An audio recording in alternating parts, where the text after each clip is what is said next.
Hello and welcome to Gaming History 101. My name is Sasha and I'll be your host today. Now, back in 1995, Nintendo was gearing up for the release of the Nintendo 64. They announced it at the Shoshinkai trade show of that year. Alongside this, which is the Nintendo 64, as you can probably tell if you've ever done a simple Google search, they announced it with something called the Nintendo 64 Disk Drive. Originally, it was meant to be an add-on for the Nintendo 64 that brought original games, game expansions, and really it was just meant to expand the capabilities of your cartridge games. However, after numerous delays and broken promises made by Nintendo about the 64DD, it was quietly released in 1999 to almost no attention, and it was released in a very obscure way. So without giving out most of the information in the first 30 seconds of the video, or however long this little intro part is, I'm gonna stop right now and we'll get into the next section of the video. Let's go. The Nintendo 64DD was a disc-based add-on that used a drive similar to zip disks, and you would plug it into the bottom of the Nintendo 64, similar to the Dr. 64, or whatever that CD add-on thing was called. It was announced at Nintendo's Shoshinkai trade show in 1995 alongside the Nintendo 64. Originally, these two were supposed to release at the exact same time, however, due to reasons I'll get into later in this video, it wasn't.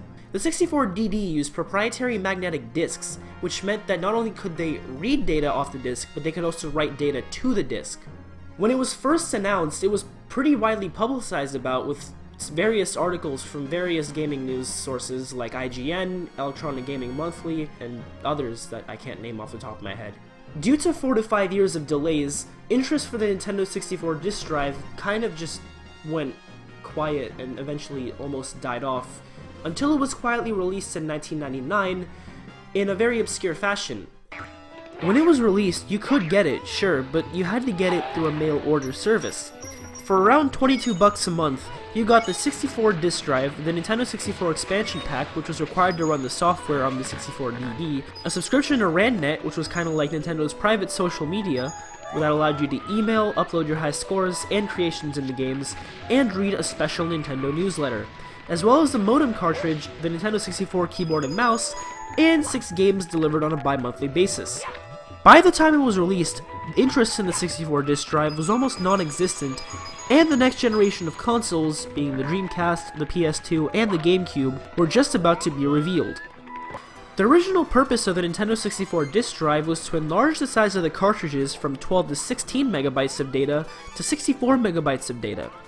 But by the time it was released in '99, the cartridges were already available in that size, with games like Conker's Bad Fur Day using 60 of the 64 megabytes available for that cartridge. Now, let's talk about the games that were released on this system. Originally, there were going to be over 60 planned launch titles for the system, and unfortunately, due to the numerous delays, only 9 were released on the system, and all the games that were planned were either ported to a cartridge, to another system entirely, or just cancelled altogether. As I just said, there were only 9 games released altogether on the system. They were the F-Zero X expansion kit, which was an expansion to the Great F-Zero X game. This expansion introduced a car editor, a track editor, 12 completely brand new tracks, as well as new sound effects and audio. Japan Pro Golf Tour 64, which was a simplistic golf game commonly referred to as the best one on the 64, and besides Mario Golf, probably also the only one on the Nintendo 64. Kyojun no Doshin 1, also known as Doshin the Giant. Doshin the Giant was a god simulator game where you control a good or evil-hearted giant with earth powers. You had to raise or lower land to please the inhabitants of the island that you were on. Also, this game was later re-released on the GameCube in Europe and Japan. Kyojin no Doshin, Kaiho Sensen Chibiko Chiko Daishugo, also known as Doshin the Giant, Rescue from the Front by the Toddlers that Tinkle at the Large Meeting Hall. If that's not a mouthful, I don't know what is. This is a, quote, sequel to Doshin the Giant, which only requires the first Doshin disc to play. You play as toddlers that piss hearts, as the title would imply. The Mario Artist series counts for 4 of the games released on the 64 disk drive. In order of release date, Paint Studio, which came out on December 1st, 1999, Talent Studio, which came out on February 23rd, 2000, Communication Kit, which came out on June 29th, 2000, and Polygon Studio, which came out on August 29th of 2000. This game series was a spiritual successor to Mario Paint on the Super Famicom and Super NES, and allowed you to create different artistic creations and upload them to RANDnet using Communication Kit. SimCity 64. SimCity 64 was a beefed-up version of SimCity 2000 with a town exploration mode that unfortunately suffered from lag issues. It does seem like an interesting game, though. Let's talk about some of the games that were supposed to be released on the 64 disk drive. Zelda Ocarina of Time was originally supposed to be a 64 disk drive game. Instead, it wound up being a cartridge game. During the conversion between disc and cartridge, the game lost many of its planned features. To compensate, there was an expansion planned for Ocarina of Time called Ura Zelda, or Zelda Ura, or The Legend of Zelda Ura, depending on who you ask. This was cancelled due to the failure of the 64 disk drive, and also because the developers just stopped wanting to make this expansion. Some people think that should this game have been released, it would have saved the 64 disk drive, but it wasn't, and you know how that turned out. Another game that was planned for the 64 disk drive was Super Mario 64 2. This game was cancelled because Miyamoto and his dev team didn't make any progress in development. Only one demo of the game was ever made, and it was probably only shown within Nintendo headquarters. Miyamoto left the demo on his desk and eventually scrapped it. Recently, a disc version of Super Mario 64 1 was found at some retro game shop in Japan, and the guy that found it did a really good job of documenting everything different with the game, and if you look up Super Mario 64 disc version, you'll find some more information about that. Probably the most well-known cancelled disc drive game was Mother 3, or as Nintendo Power called it, Earthbound 64. Although the developers of the game, HAL Laboratory, made some tech demos and a trailer to go along with the announcement, it was ultimately cancelled. We'll cover this game in next week's video. Now, let's talk about RANDnet, and no, I'm not talking about Rand Paul getting stuck in a fishing net. I'm talking about the service that I've mentioned like at least 5 times throughout this video. RANDnet was the internet service that came with the 64 disk drive. After Nintendo's Satellaview service ended, Nintendo wanted to find a way to connect their users some other way that didn't involve satellites. Nintendo partnered with a Japanese company called Recruit to develop RANDnet, and especially that part about making it proprietary for the 64 disk drive. The resulting joint project was announced on June 30th, 1999 as, well, RANDnet. RANDnet was only active in Japan from December 1st, 1999 to February 28th, 2001.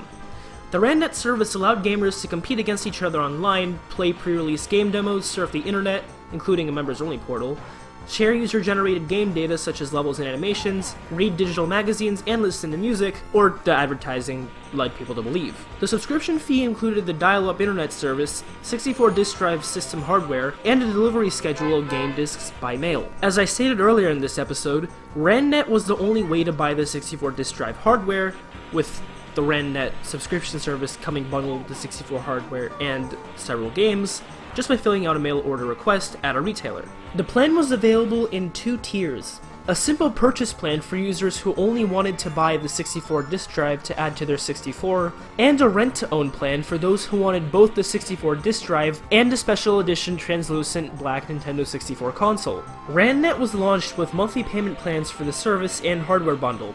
25,000 yen, which was approximately $23.50 per month for the purchase plan, and 33,000 yen, which was around $31 per month for the rent-to-own for the first year, and 1,500 per month for the RANDnet service thereafter. The service later eliminated the monthly payment model in favor of an annual prepaid model at 30,000 yen, which was around $290 for a year for its outright purchase, and 39,600, which was around $380 for the first year of rent-to-own. Towards the end of its life, the 64 disk drive and some later games eventually became available for purchase directly at retail. Back to the subject of RANDnet, the RANDnet starter kit comes packaged with the 64 disk drive peripheral and everything needed to have access to service, which included the Nintendo 64 modem cartridge, the expansion pack, and the RANDnet browser disk, which included an editing tool to create avatars, information exchange for using message boards, community for interacting with other players, and internet surfing with the custom internet browser.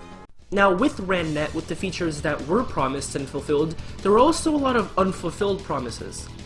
There were battle mode, where you could play against other players and swap scores. It was like Xbox Live Arcade, where you could shoot other people in Wolfenstein, I guess. There was observation mode, which is kind of like a spectator mode in CSGO, I guess you could say, where you just kind of watch other people play games instead of participating in them yourself. Beta tests, where you could presumably download game prototypes with your little crappy 56K modem that was probably dial-up. Digital magazine, where you could check online sports, news, and weather reports. And music distribution, where you could listen to music on demand, presumably, and apparently some of the music planned to be on that service was not yet released in stores. A release in North America was originally planned, but was cancelled because the DD was a commercial failure in Japan to begin with, and to be honest, Nintendo America didn't even want it. To quote Howard Lincoln, who was Nintendo America's vice president at that time, "The need is not as great, and we haven't found compelling software. Putting it out there would just be foisting a product to the consumer, and the memory of the Sega 32X is still vivid." Now you may think that was all there was to the planned US release, but there's actually been some recent development in this section of news, I guess you could call it. Metal Jesus Rocks, a YouTuber based out of Seattle, recently came across a prototype of a 64 disk drive that was a US prototype. And he made a whole video about it, and he also collaborated with Hard for Games and Luigi Blood, the guy that made the 64 disk drive emulator and also ripped the soundtrack to Tetris on the CDI, and they dumped everything that was on the disk drive prototype, and they even figured out that there was a test demo system program thing on the disc that it came with. And that's it. That's basically all there is to the Nintendo 64 disk drive. It still is a pretty cool piece of history, if not one of the most expensive pieces of plastic I've ever seen in my life. If you go on eBay right now, just the thing itself costs like $500. Like, dude. And the games, like the F-Zero X expansion kit, just go for like $100 if it's like complete. And disc only, it's like $50 or something. I don't know, I haven't looked at it in a while. They're really expensive, and there have been people selling like entire full sets of these games for like $800, and maybe that's a good price. I don't know. I don't have one. I only have a 64. If you like this video, be sure to click up here in the cards to see the last 2 videos uploaded on this channel, and if you'll see the text overlay over here, it says my Twitter and Instagram username, so go ahead and shoot me a comment or a tweet, or just leave a comment in the comment section telling me what you guys want me to make a video on, and I'll see if I can fit it into the schedule. But if this is already part for today, this has been Gaming History 101. Thank you so much for watching. Peace.